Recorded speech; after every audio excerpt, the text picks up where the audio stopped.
Chapter 24. Kacey. Break it down. A chill skates across my skin, despite the lingering warmth from the stage lights and the rush of winning. Less than a month ago, before I met Rhys, this was all I wanted. And although it feels amazing, it also feels incomplete. Where could he have gone? Rhys has helped almost as much as anyone else on my team this past week. I want to share this moment with him, even though I'm upset. Well, work has always been a great distraction from romantic issues for me, and luckily there's plenty of work to do. 2 hours later, my feet ache from roaming tirelessly around the building for the rest of the party. Despite the sadness tugging at the edges of my heart, I give it my all. The team and I anticipate and exceed our guests' wishes, ensuring they have a fantastic evening. The jazz band packs up, and Jack slides behind the DJ booth. A pang of jealousy catches in my chest as I watch Rhys, Natalie, Jeff, Claire, and Gavin dance in a circle doing ridiculous moves, laughing, letting go. Even Carol and her husband join in, and I feel left out. I lean my elbows on the second-floor balcony railing. Lisa materializes next to me and mirrors my pose. That's the curse of event planning. Always at the party, never in it. Yeah. I sigh. Lisa takes my tablet and unclips my battery pack from the back of my dress. I lift my arms in surprise. What are you doing? It's almost over. We can spare you for a few minutes. Go on. I grab her battery pack and hold it up as if for ransom. I'm not going without you. Jeff's down there in all his corgi LED splendor. She presses her lips together, thinking. Oh, what the heck? She presses the talk button on her headset. Aaron, you're in charge for the next 20 minutes. He must answer because she nods. Come on, let's stow our stuff in the security office. I know the code. Lisa swings the door open and freezes. Mike, the electrician, sits cross-legged on the counter, eating a piece of cake. Around him are several plates of dessert from the Sugar Plum Fairy Sweets room. His eyes widen and he pauses with a forkful of cake in midair. Mike? Lisa and I ask in unison. My wife's got me on this dang gluten-free diet, he says, and unapologetically shoves the cake into his mouth. He's still in his coveralls, his hair's a mess, and there's frosting on his cheek. Figured it out, though, he says with his mouth full. He holds up a tiny red wire the length of his hand. This little bugger's frayed end was tucked behind all the other wires. Kept sparking at random, causing the main power to cut out. Lisa's brows raise, and she grins like this is the best show she's ever seen. And for that, I say, help yourself to all the gluten you want, Mike. Can we trust you to watch our things? If I can trust you to keep this a secret. He motions to his pile of desserts. It's a deal. I drop our equipment behind the security desk, link arms with Lisa, and steer us to the dance floor. The demographics have seriously altered since the jazz band packed up and Jack took over. The dance floor is filled mostly with 20-somethings shaking shaking everything. Claire and Gavin head us off at the edge of the dance floor. Hey, sis. Gavin says. This party's incredible. Congrats on the award. Gavin wraps me up in a bear hug that lifts my feet off the ground. Then Claire and I embrace. Congratulations, Case, Claire says. All that adulting finally paid off. Well, Claire's tired, Gavin says. So we're heading home. I roll my eyes. Yeah, I'm sure it's Claire's fault that you're leaving early. Gavin and Claire share a look I can't quite pin down. It actually is me this time, Claire says. I'm beat from the Vegas instructor training. Okay, I'll allow it just this once, I tease. And then they're gone, and Lisa's pulling me into the middle of the crowd. Jeff's LED bow tie must act as a homing beacon, because it took her mere seconds to find him. Natalie, Carol, and Piper squeal and pull us into a group hug. We spread out to join the circle, and I nod to Tom and another guy I've never met who must be Piper's +1. And then I'm locked in Rhys's gaze. The world moves in slow motion as he holds his hand out for me. I hesitate, still hurt by our earlier exchange and his disappearance after my award. But I take his hand. My deeper feelings for him haven't changed, at least not yet. Not until I know what actually happened between him and Leanne. Rhys spins me confidently and pulls me into a formal dance position. One of his hands slides down to press against the small of my back, leaving a shimmer of warmth in its wake. The dance mix of jingle bells pulses through me. You do realize this is not a waltz, right? I say. You missed the slow songs. I hoped for a proper dance then. But if we must waltz to whatever this madness is, then we must. I saw you dancing with the others. That wasn't waltzing.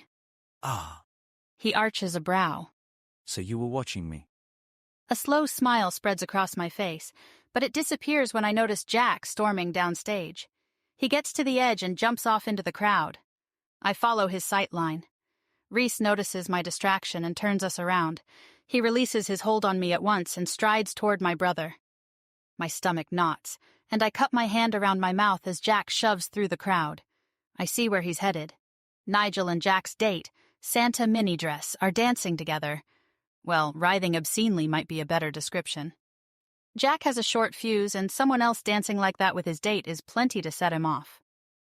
But Rhys intercepts Jack, pressing a hand to his chest. Jack yells and points at Nigel, but Nigel and mini dress face the opposite direction, oblivious. Rhys puts his hands up and speaks intensely, his face inches from my brother's. I hear nothing but club music blaring. Jack, jaw ticking and fists clenched, glares past Rhys, who continues to restrain him. The song sounds as if it's about to end. What's happened so far is enough to start rumors, but not enough to cause problems. If Rhys can't calm Jack down by the time the song ends, though, things will spiral quickly. If the music stops, the crowd will definitely notice the boss's son about to assault an employee. I want to intervene, but I know Jack won't listen to me at a time like this. Plus, it appears Rhys has it under control. So I hang back. Lisa's at my side then, gripping my arm. What do you need from me? I'm not sure, I say. The song's about to end. You know Jack likes to use actual records, but we can't afford silence right now. Do you know how to switch it over to his laptop playlist? I don't, but Jeff might. I'll grab him. Lisa takes off. I might not be able to get through to Jack, but maybe I can to Nigel or Mini Dress. I squeeze through the tightly packed dancers and wave a hand in front of Mini Dress. She straightens, blinking vapidly at me. Hi, I smile tightly. Remember me? Jack's sister? Recognition evades her. Nigel gives me a glassy-eyed once-over that makes my skin crawl. I say, fancy joining us? He slurs. Mini Dress giggles and nods. Nigel paws at me and drags me toward him. I wrench my arm away and stagger back. The music begins to fade. My gaze darts to the DJ booth.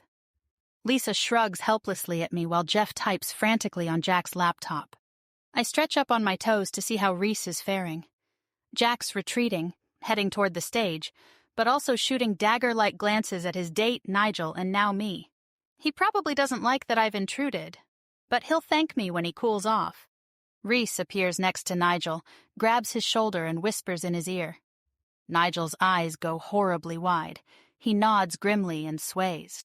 Afraid I must go? Nigel says to Mini Dress, then ambles away from us.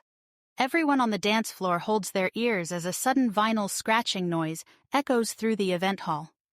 Jack pushes Jeff aside, taps furiously on his computer, and music booms through the speakers once again.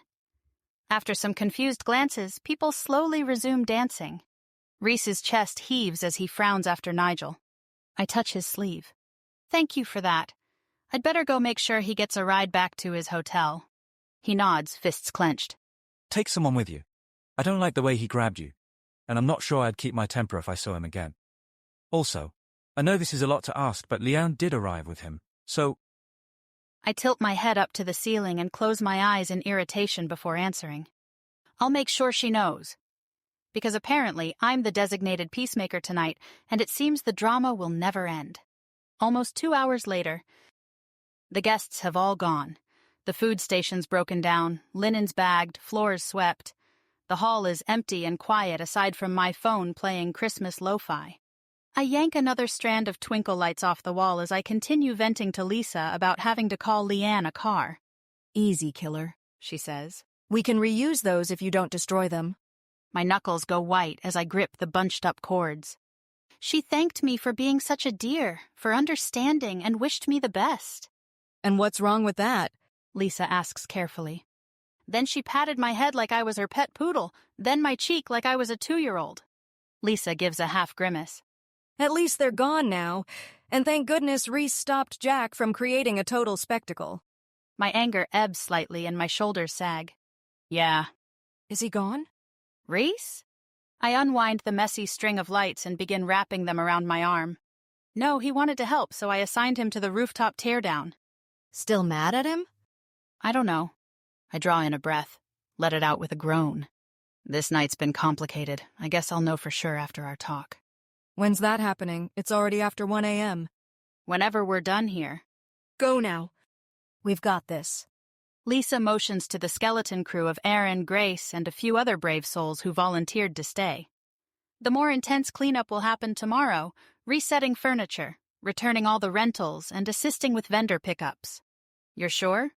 She drops her head sarcastically to the side. No, this is my first day. I need you to stay here and hold my hand. I snicker. Okay, thanks. But I don't move. Why aren't you going? She asks. I'm not sure I want to hear what he has to say. Ignorance doesn't change the truth, you know. Yeah, but not knowing means I don't have to make a choice. Lisa abandons the banner she was rolling up and grabs my shoulders. You're a Prism Award-winning adulting machine now. You can handle anything. This would be easier if I were a machine. I wouldn't feel anything. Maybe machine was the wrong word choice. She picks up the banner again. What I meant was, you're a beast, a boss, a champion. Stop my cheerleading anytime. I might be sick if I have to keep it up. Okay, I'm going. I drop the coil of lights into a box and kick several balloons out of my way as I stalk toward the elevators.